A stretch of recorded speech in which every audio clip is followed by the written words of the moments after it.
जय माता दी दोस्तों, मेरा नाम है दीप्ति और आपका आपके अपने चैनल पर बहुत बहुत स्वागत है। देखिए, नवरात्रि आने वाली है, आप सभी को पता है। तो नवरात्रि की पूरी पूजा विधि मैंने पहले ही शेयर कर दी। अगर आपने ना देखी हो तो आप देख लीजिए। सारी विधि और नियम मैंने उसमें आपके साथ शेयर किए हैं।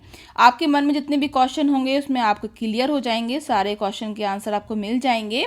फिर भी अगर आपके मन में कोई क्वेश्चन हो तो आप मुझसे बेझिझक पूछ सकते हैं। तो चलिए, अब मैं आपके साथ शेयर करती हूँ कि हमें क्या क्या सामग्री चाहिए। तो देखिए, नवरात्रि में सबसे ज़्यादा जरूरी होती है माता की मूर्ति। आप चाहें तो माता की मूर्ति ले सकते हैं। इसे मैंने ये भी आपको दिखा रही हूँ, अभी जस्ट मेरे पास आई है तो मैं अनबॉक्सिंग करके दिखा रही हूँ। ये जो मूर्ति है ये मैंने फ्लिपकार्ट से ऑर्डर की थी, तो बहुत ही सुंदर मूर्ति आई है घर पर। मेरा मन सच में बहुत खुश हो गया था इस मूर्ति को देखकर। तो बहुत ही प्यारी सी माता रानी हमारे घर में आ चुकी हैं। तो मैंने इन्हीं के साथ आपको वीडियो शेयर की थी पूरी पूजा विधि की। तो आपको सबसे पहले तो मूर्ति चाहिए। अगर मूर्ति ना हो किसी भी कारण से, कोई बात नहीं, आप कोई फोटो भी ले सकते हैं माता रानी का। और घर में अगर आपके मंदिर में ही कोई भी धातु की माता रानी है तो उनका भी पंचामृत से अभिषेक कर कर आप उनको 9 दिन के लिए विराजमान कर सकते हैं। इसके बाद हमें क्या क्या सामग्री चाहिए। एक आपको लाल कपड़ा चाहिए, जो आसन हम बिछाते हैं माता के लिए वो, और हो सके तो नया आसन लीजिए, क्योंकि माता की जो नवरात्रि है बहुत ही खास होती है। आप माता को 9 दिन के लिए अगर विराजमान कर रहे हैं तो सभी चीज़ों का विशेष ध्यान रखें, शुद्ध साफ चीज़ें लेना है। तो एक माता की मूर्ति हो गई, एक आसन हो गया। आम के पत्तों का यहाँ गुच्छा आपको दोनों तरफ लगाना है। आम या केले के पत्तों का आप जो मंडप है वो लगा सकते हैं। थोड़ा सा आप फूलों की मालाओं से सजा सकते हैं। और एक चौकी आपको थोड़ी बड़ी साइज़ की लेनी होगी।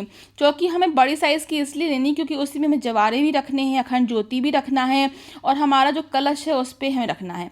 तो वो सभी जानकारी उस वाली वीडियो में मैंने दे दी थी कि हमें जवारे कैसे बोना है, अखंड ज्योति कैसे जलाना है, कलश की स्थापना कैसे करना है। इसमें मैं सिर्फ आपको शेयर कर रही हूँ कि सामग्री हमें क्या क्या चाहिए होगी। अब देखिए, हमें अपने कलश में कुछ चीज़ें डालनी होती हैं। एक लौंग इलायची, एक सिक्का, एक सुपारी, एक हल्दी की गांठ, कुछ अक्षत, हो सके तो एक कौड़ी और एक कमलगट्टा भी आप रख लीजिएगा। तो ये सभी चीज़ें हमें कलश के अंदर डालनी होती हैं। उसके ऊपर पंच पल्लव के लिए हमें आम के पत्ते भी चाहिए। एक लोटा साफ जल चाहिए हमें, और ये कलश का जो जल होगा उसमें थोड़ा सा गंगा जल भी मिला लीजिएगा। और आप चौक पूर कर ही पटा बिछाइएगा। चौक अगर आपको नहीं आता तो आप हल्दी से स्वास्तिक बना लीजिएगा, थोड़ा सा गंगा जल से पवित्र कर कर। थोड़े से अक्षत चाहिए, साबुत अक्षत लीजिएगा।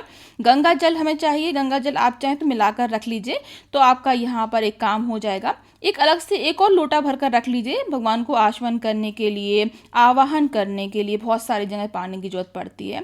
इसके बाद आपको अपने खुद के बैठने के लिए एक आसन चाहिए। बिना आसन पर बैठे पूजा जो है वो लगती नहीं है, इसीलिए आसन पर बैठकर ही पूजा कीजिए, बैठकर आराम से।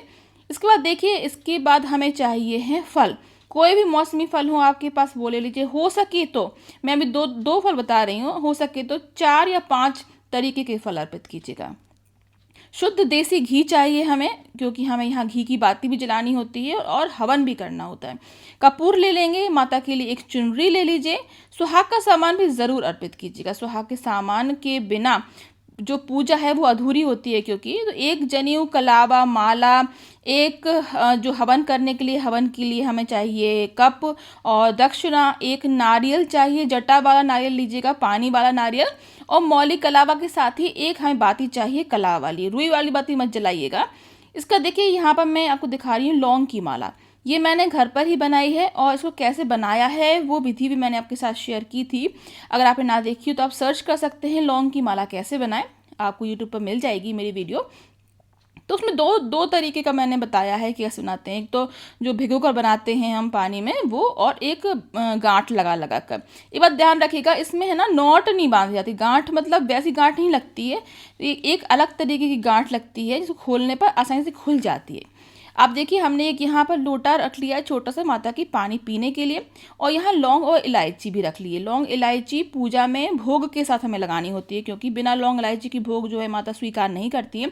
और एक जोड़ा लौंग इलायची हमें हवन में भी डालनी होती है। इसलिए लौंग इलायची जरा सी लेकर रख लीजिए साफ कर कर।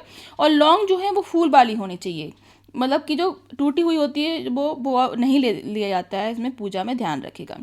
इसके बाद आप चाहिए आपको यहाँ पर कुछ जो चीज़ें होती हैं, जैसे दक्षिणा है और प्रसाद है, भोग है। तो पहले दिन जो नवरात्रि का होता है, माता शैलपुत्री का पूजन होता है, उसमें आप अपने घर की चीज़ भी बनाकर लगा सकते हैं। 9 दिन में माता शैलपुत्री, ब्रह्मचारिणी, चंद्रघंटा, कुष्मांडा, स्कंद माता, कात्यायनी, कालरात्रि, महागौरी, सिद्धिदात्री, ये माताओं के 9 स्वरूप हैं, इनकी पूजा की जाती है।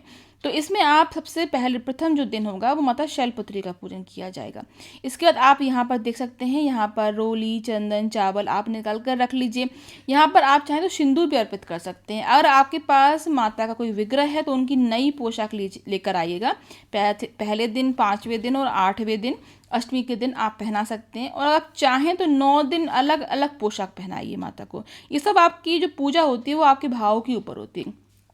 जो भी आपको अपने भाव से लगता है कि माता के लिए हमें करना चाहिए, वो सभी चीज़ें आप पहले से लेकर रख लें। और दीपक जलाने के लिए यहाँ पर मैंने तिल का तेल रखा है और हवन का सामान रख लेंगे, क्योंकि हवन तो हमें करना ही होता है। 9 दिन में से आप कभी भी कर सकते हैं और टाइम है, समय है आपके पास, तो 9 दिन पूरे लगातार आप 9 दिन कीजिए। और देखिए यहाँ पर हमने सुहा का सामान है वो भी निकाल कर रख लिया। कम से कम 5 चीज़ें तो चाहिएगा ही ज़रूर। और भी आप 16 तरीके का श्रृंगार चढ़ा सकते हैं, बहुत ही उत्तम रहेगा।